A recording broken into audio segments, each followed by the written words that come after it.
Well, the book that I'm supposed to talk about today is Splinterlands. This book is a short novel. It is just a 150-page long novel, but it's very dense in the sense that if I have to use this expression, this is kind of like a dystopian work. Now, dystopia is the opposite of utopia, and utopia has a very long tradition, particularly in the Western tradition. It has a very long history. The first book that appeared, it appeared in 1516, written by Sir Thomas More. It was called Utopia. Now, even before that, we have many philosophy students here. Plato's Republic, that too is an effort with a similar intent. Discussion of an ideal society, that what sort of a society, what sort of traits should exist in an ideal society. Now, that's called a utopia, an ideal world. In the modern tradition, we also had another form of writing, which came in the form of novels, like Animal Farm, for instance, even 1984 by George Orwell, in which the story goes like this, that there are people who try to establish an ideal society, but end up creating a very frightening society.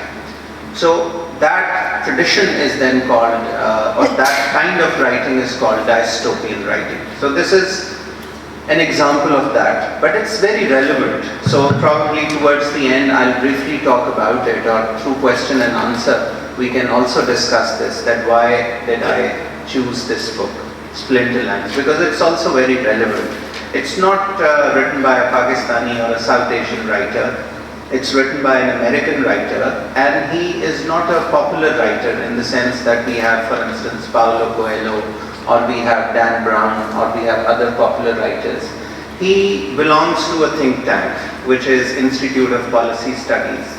And incidentally, I just realized that we held a session on Iqbal Ahmad, the great Pakistani intellectual who lived in the US, who taught there, and who also inspired public intellectuals like Edward Said and others. Even Noam Chomsky is all praise for Iqbal Ahmad. Iqbal Ahmad also worked for this Institute of Policy Studies. Now, he is also a director in Institute of Policy Studies, but he has written this short novel, Splinterlands. Now, first of all, the title itself.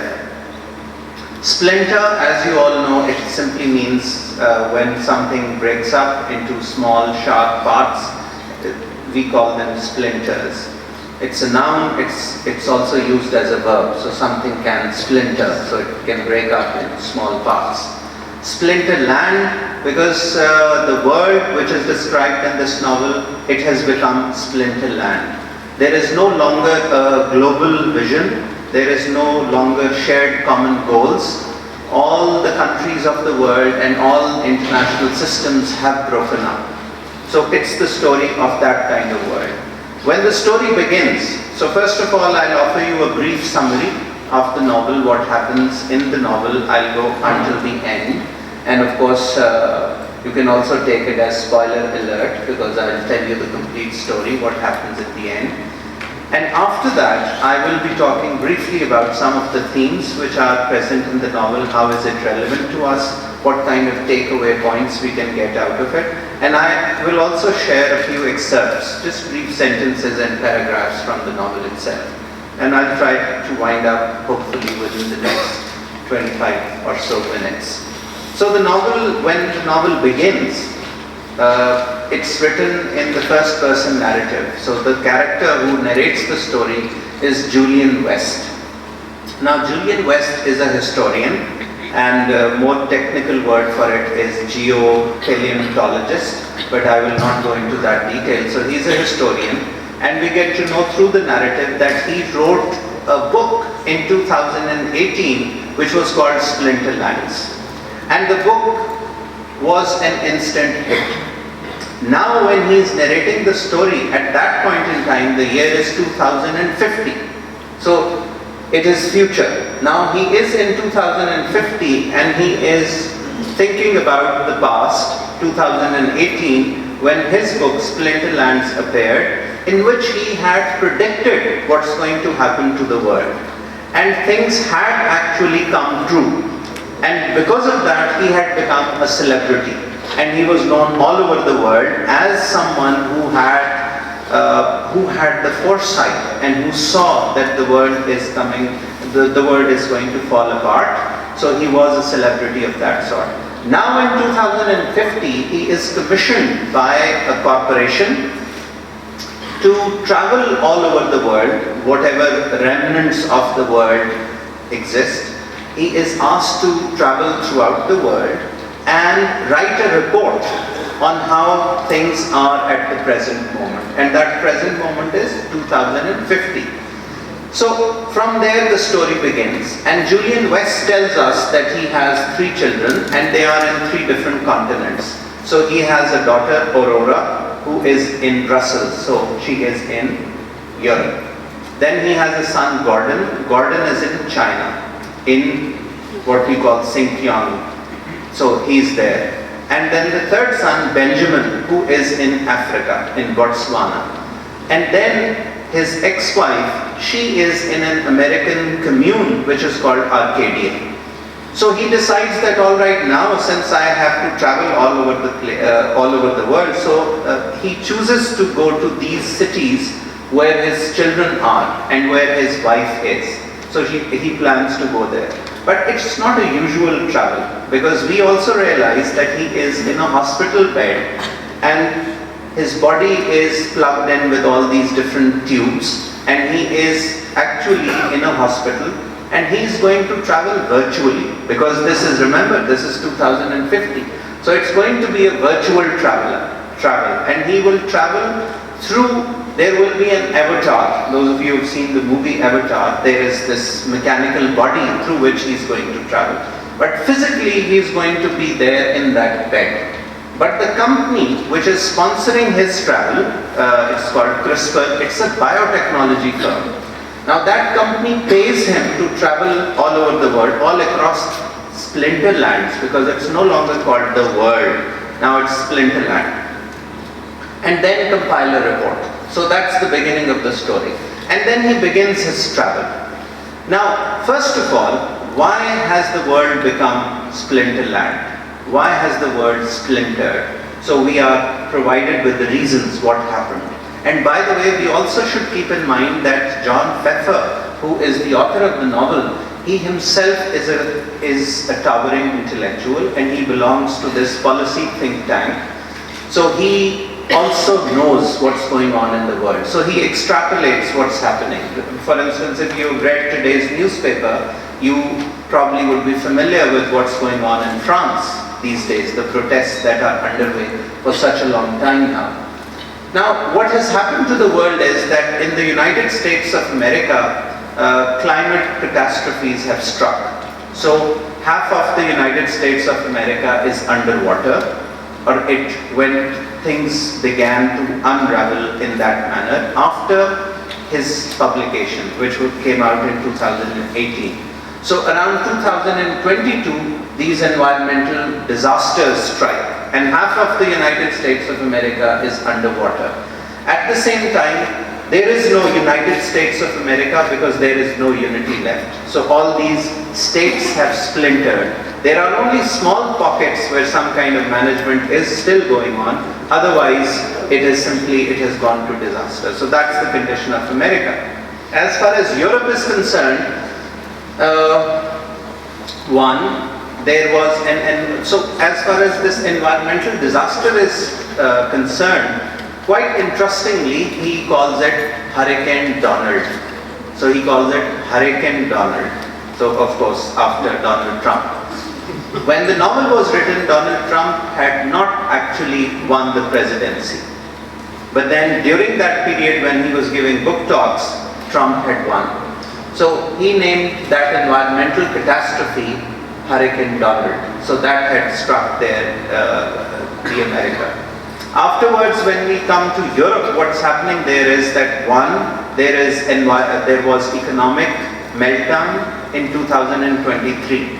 Because of that, there was economic strife, and austerity measures were adopted by the governments, which means that they were cutting down on their expenses.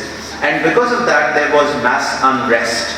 So if you, for instance, cover the news, what's happening in France these days, it's a consequence of that. And at the same time, there was a great degree of xenophobia. Now, xenophobia is hatred for other people, hatred for another culture. So what happened in Europe was that they set up these very strong borders, and they disallowed people coming into their own countries. So because of these factors, Europe also disintegrated. And small ethnic groups, they got more powerful, and the structure of the state, that somehow vanished. So this happened in Europe. As far as the rest of the world, Russia also underwent similar processes where ethnic disintegration happened. So it's a very grim picture of the world. As far as the Muslim world is concerned, you have lots of, so there is a caliphate which is emerging. Now all that's understandable. He must have written something of the sort. So there is a caliphate, and then there are once again jihadis, but you don't have those countries because Libya is gone, Syria is gone in the novel, and because of that there is this mass scale disintegration. So then he goes to, first of all, he goes to his daughter Aurora in Brussels, and there the picture of Brussels emerged. She is an academic, she is a sociologist, so she is working there, and through this we also know that European Union no longer exists. And instead of European Union is taken over by CRISPR International, which is a global corporation. So I'm very glad that students from political science and especially Center for South Asian Studies are here. So they would appreciate it more because it's about global politics as well. So European Union is gone, and instead of European Union you have a global corporation which is managing the affairs of European countries. So he goes there, first of all, interacts with his daughter, and he's trying to assess, because Julian West is a character who is still very hopeful about the world.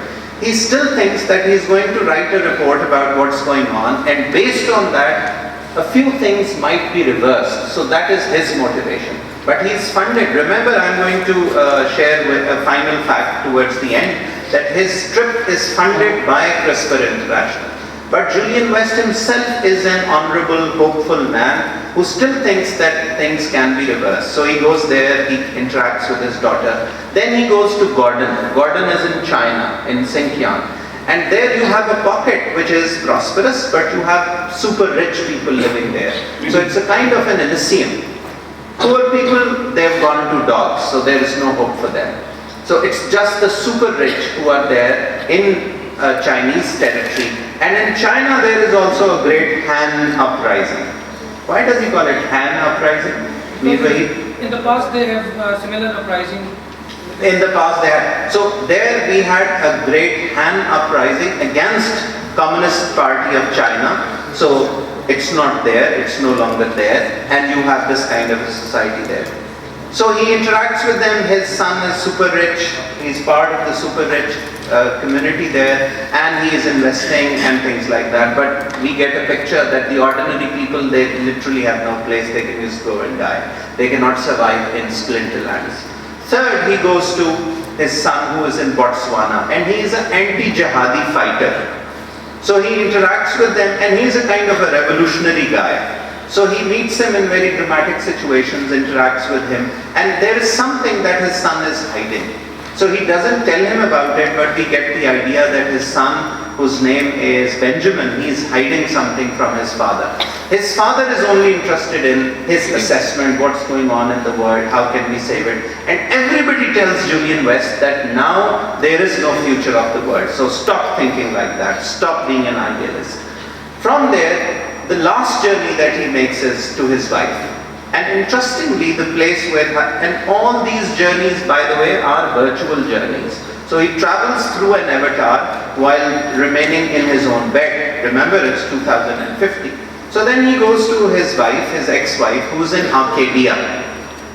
Now it's interesting because Arcadia, the word itself, it's a Greek word originally, and it also means rural, pastoral existence. So when you live in a village, when you are close to nature, that is what you call an Arcadia. So she lives in a small commune where people grow food, there is organic food there, people live together, they decide on the basis of consensus. They do use technology, but technology plays a very minute role. So we also get the idea that somehow, despite all these advancements in technology, at the end you end up living close to nature. That probably is your ultimate salvation. So that's the final journey, and then he returns to his place. And there we are introduced to a couple of, and this is the final section of the novel, we are introduced to a few agents who work for CRISPR International. Dr. Zegam is here, he is also a biotechnologist. So there is a very grim picture of biotechnology here, because there is a lot of genetic mutation going on and people change, things like that. Anyway, so they interact with him, and then they try to strong arm and ask him, tell us where your son Benjamin is. So there he realizes that CRISPR International was not interested in funding his journey so that he could write a report on what's going on in Splinterlands. They were actually interested in finding Benjamin, because Benjamin is actually a revolutionary.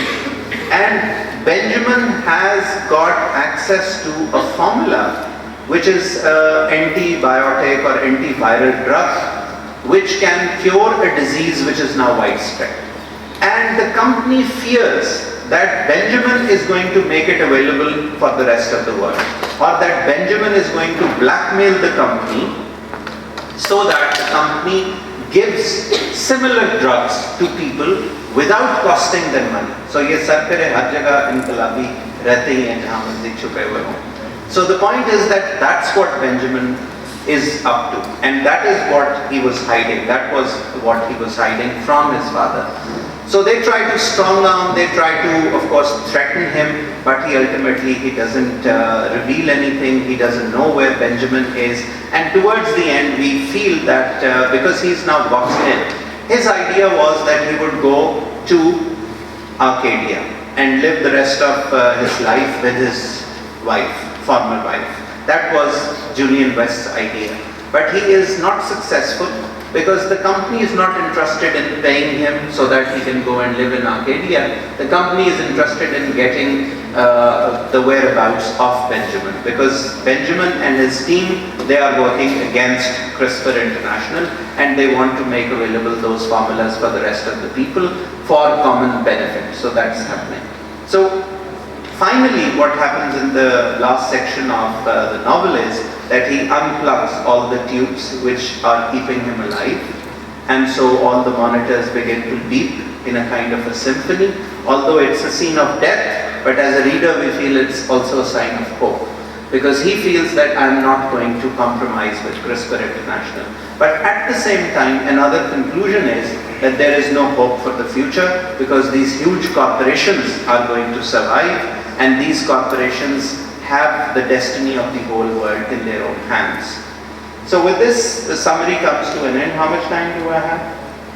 Just 5. Oh, just 5 minutes? All right. I'll just read a couple of excerpts from the novel, and it's a very interesting read. So for instance, I'll just skip this part because now we don't have that much time. So I will go to, so this is also about splintering. Alright, I'll just read this sentence. It goes like this, and this is Julian West talking about the world, and he says, empires, like adolescents, think they will live forever. In geopolitics, as in biology, expiration dates are never visible. As a result, it can be hard to distinguish growing pains from death rattles. When the end comes, it's always a shock. So similarly, I would read from here. It says, what happened in this world is quite the opposite. It literally remapped the world we live in. Now he's explaining about the world becoming Splinterlands. This spirit of disintegration would, in the end, ensure that the bloodlands of the 20th century would give way to the Splinterlands of the 21st. The disunity that settled over our world came at precisely the wrong moment. As we are all learning the hard way, a planet divided against itself cannot stand. So the grim picture keeps on emerging. Now this is interesting, the kind of world, the kind of future world which is there, and it's also about technology, that what kind of technology is there. So it goes like this. The apartment block where I had stayed that summer 60 years ago was now abandoned, with families camped out in the wreckage of what had once been rooms. A formerly prosperous diamond district was now a haven for prostitutes, and its upscale stores had given way to cut-rate DNA outlets. So there are DNA outlets there as well. Seaweed discounters and hovercar chop shops. Now the point is that in this future world of 2050, food, organic food or genuine food is no longer available. You have seaweed simulacra. So that is there, that's the term. Simulacra is a word for copy. I think it's a French word probably. So then you have this about CRISPR, and I'll skip this part. I'll just read 2 or 3 short excerpts, but I'll just go through all of these bookmarks that I have so that I don't skip any interesting part. Alright. The poor, so in the world of 2050, the poor sold their blood, their organs, their DNA, their avatars, anything to scrape by. The bottom line was grimly straightforward. The forces that would have acted to countervail the competition of the market and the ravages of climate change gradually disappeared. Gone was the guiding hand of the government. Gone were the restraining pressures of morality. It was everyone for themselves. To each according to his and her avarice, from each according to his or her naivete. So it's a very grim word. A sentence, if you focus on this, to each according to his or her avarice, lalach. From each according to his or her naivete. कि जिसको लूटा जा सकता है, उसको लूट लिया गया है वहाँ पे, उस सोसाइटी में. अच्छा, अब ये हुआ ऐसे एक मौके पे हमें पता चलता है, all of us are familiar with applications that we use in our phones. So यहाँ पे उसी app का metaphor इस्तेमाल करके लिखा जा रहा है. You know, the other killer apps that help the West pull away from the rest? Science, medicine, property rights, competition, and consumerism. These were the building blocks of the Industrial Revolution.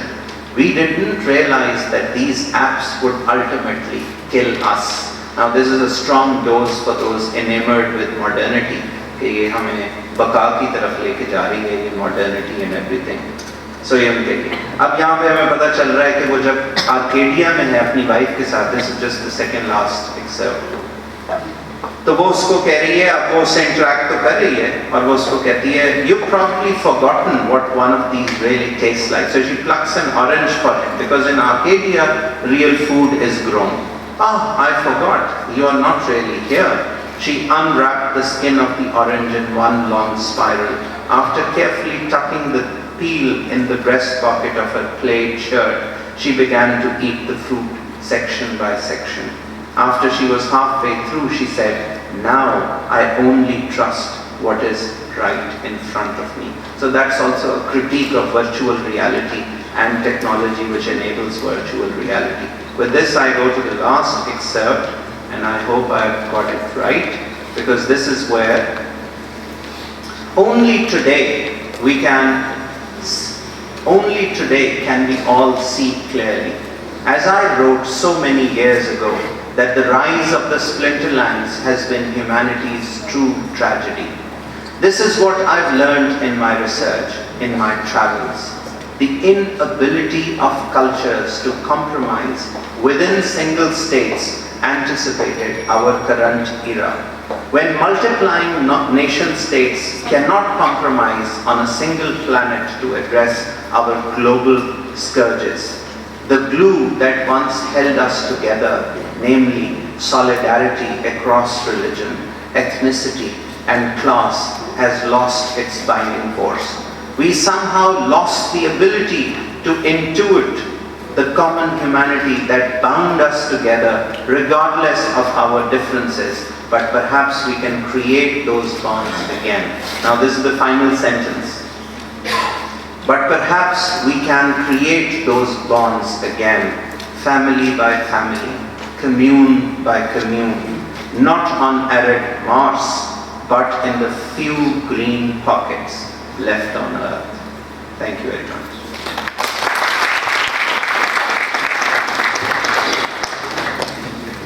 Question answer? So quickly, what I would like to add is that the reason why I chose, first I read a review, and thanks to our amazing Saklan, I hope he's here, I called him and those who are enriched with super intellect, we are in continuous process of division.